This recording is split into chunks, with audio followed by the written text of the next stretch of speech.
데일리 바이블 quiet 타임 건작동 말씀 묵상 2021년 1월 7일 목요일 누가복음 3장 1절에서 14절 빈들에 임하는 말씀.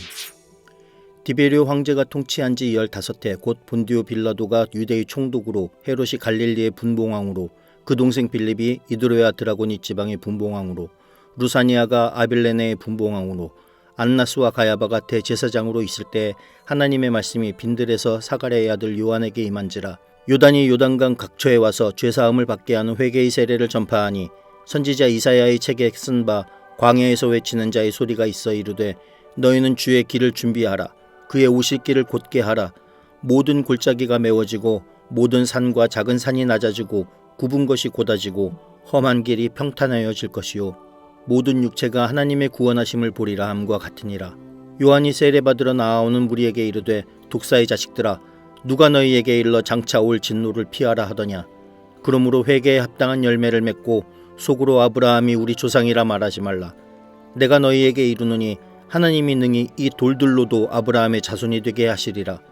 이미 도끼가 나무 뿌리에 놓였으니 좋은 열매 맺지 아니하는 나무마다 찍혀 불에 던져지리라. 무리가 물어 이르되 그러면 우리가 무엇을 하리이까? 대답하여 이르되 옷 2벌 있는 자는 옷 없는 자에게 나눠줄 것이요 먹을 것이 있는 자도 그렇게 할 것이니라 하고 세리들도 세례를 받고자 하여 와서 이르되 선생이여 우리가 무엇을 하리이까 하매 이르되 부가 된 것 외에는 거두지 말라 하고 군인들도 물어 이르되 우리는 무엇을 하리이까 하매 이르되 사람에게서 강탈하지 말며 거짓으로 고발하지 말고 받는 급료를 족한 줄로 알라 하니라. 오늘 본문의 시작은 세례 요한의 광야 사역이 언제 시작했는지 나옵니다. 1절에 잘 나타나 있는데요. 디베리오 황제 15년 본디오 빌라도가 유대의 총독으로 있을 때 헤롯이 갈릴리의 분봉왕으로 빌립이 이두레 드라고니시 분봉왕으로 루사디아가 아벨레네의 분봉왕으로 안나스와 가야바가 대제사장으로 있을 때 하나님의 말씀이 임했다고 했습니다. 그런데 그 장소는 화려한 왕궁도 예루살렘 성전도 아닌 빈들이었습니다. 빈들, 즉 아무것도 없는 희망조차 바라볼 수 없는 빈들이었지요. 이 빈들에서 사가랴의 아들 요한이 외쳤습니다. 마태복음 3장 2절에 보면 사가랴의 아들 요한에게 임한 말씀이 무엇인지 잘 나옵니다. 회개하라, 천국이 가까이 왔느니라. 그런데 참 이상합니다. 회개하라? 이 회개하라라는 말씀은 아무것도 없는 빈들이 아니라 도시에 들어가든지 사람들 많은 길목에 있어야 사람들에게 전해질 것인데 말씀이 임한 곳은 빈들이었습니다. 오늘 우리의 입장에서는 참 말도 안 되는 지점입니다. 어떻게든 주의 말씀을 전해야 할 텐데 빈들이라니 참 이해할 수 없는 하나님의 일하심이었습니다. 그러나 놀랍게도 한 사람 즉 요한이 그 말씀에 순종하고 회개하라 천국이 가까이 왔느니라 라고 외치자 사람들이 몰려왔습니다. 그리고 그에게 회개의 세례를 받고자 했습니다. 참 놀라운 광경입니다. 성경은 6절에 온 유대와 요단강 사방에서 다 그에게 나와 왔다고 했습니다.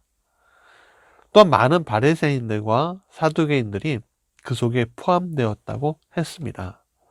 말씀을 가르치고 제사를 드리는 이들이 오히려 나와서 회개의 자리에 서고자 했습니다.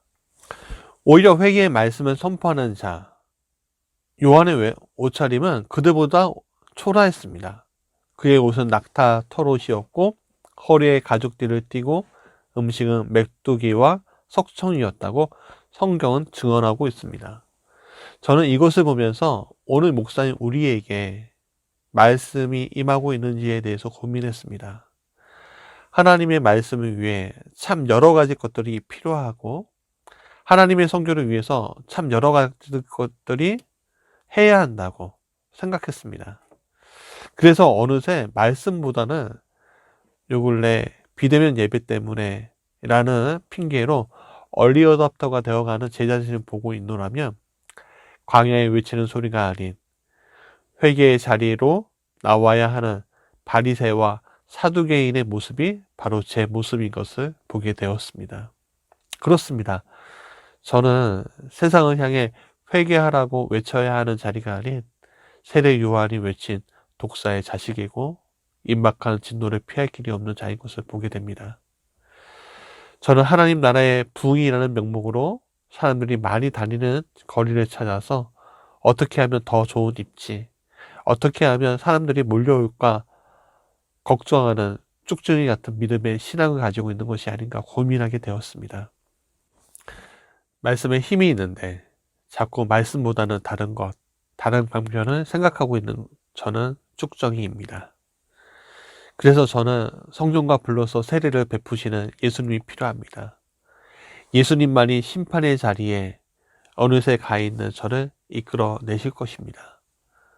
오늘 세례 요한에게 임한 말씀의 장소는 빈들이었습니다. 그곳은 하나님이 전적으로 행하시는 장소였습니다. 빈들의 마른 풀같이 시들은 나의 영혼을 살리시는 주님 앞에 우리는 다시 서야 합니다. 코로나19는 공교롭게도 교회당을 빈들로 만들었습니다. 꽉 찼던 주일 예배당은 텅 빈 것처럼 보입니다.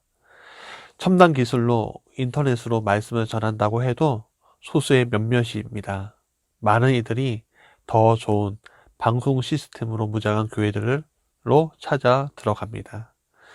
그래서 방송을 하지만 마치 광야에서 외치는 것 같은 적막감도 듭니다.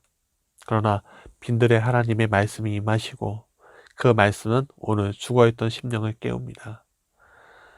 오늘 우리가 서 있는 빈들을 바라봅니다. 그러나 그 빈들에서 하나님의 말씀이 임하십니다. 그리고 요한과 같은 순종을 우리에게 원하십니다.